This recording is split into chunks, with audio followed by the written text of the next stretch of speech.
Welcome back to Bearcats Insider. A couple of years ago, nobody would have predicted that this Bearcat would be among the league leaders in three-point percentage and free throw percentage. Columbia Hyundai presents this week's profile of Keith Williams. Keith, how do you describe Cincinnati to friends and family back home in Brooklyn? A quieter place, peaceful in the streets at night. It's just like more calmer than New York, you know? Not too much cars on the road. It's just like a quiet, calm environment. Is there anything you miss about New York City when you're here? Just the food choices. The food choices? We've got good food. Yeah, but New York is New York, you know? What are some of the things you miss? Seafood.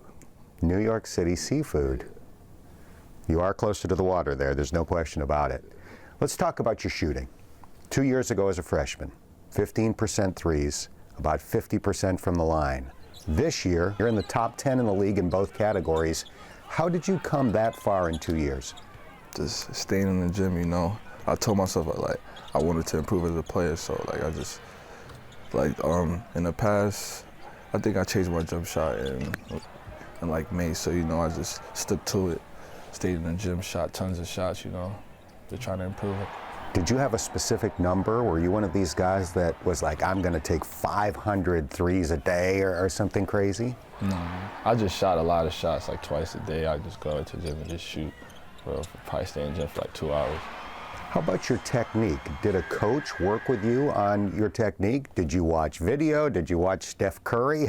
How did you correct the fundamentals? At first, you know, like, I'm like a guy like who's on YouTube for everything, you know, because I shot the ball with like my thumbs, you know, so I just try to find ways to take it off the ball. Then I just spoke to like Buter, our GA, you know, so we just like, we spoke. He told me just keep it on the right side. Then we tried it and it worked. Like, we just stayed in the gym for like 3 hours that day. Just kept shooting. Then after that, I told myself, I am not going back to the old form. And now it's paying off for me, so. What's been your most memorable game, whether it's at Cincinnati or even before Cincinnati? For the team in college, probably, Wichita State, freshman year, even though like I didn't play a lot, but it was just, that was a good win for us, you know, a big one, we needed it. If you could meet anybody in history, famous athlete, entertainer, politician, religious figure, whoever it might be, who would that person be? I would probably say Kobe. Like, I want to just speak to him like about like his approach, his like mentality he has is insane. So I want to really just hear like a few things, you know. You like how he wanted to rip people's hearts out.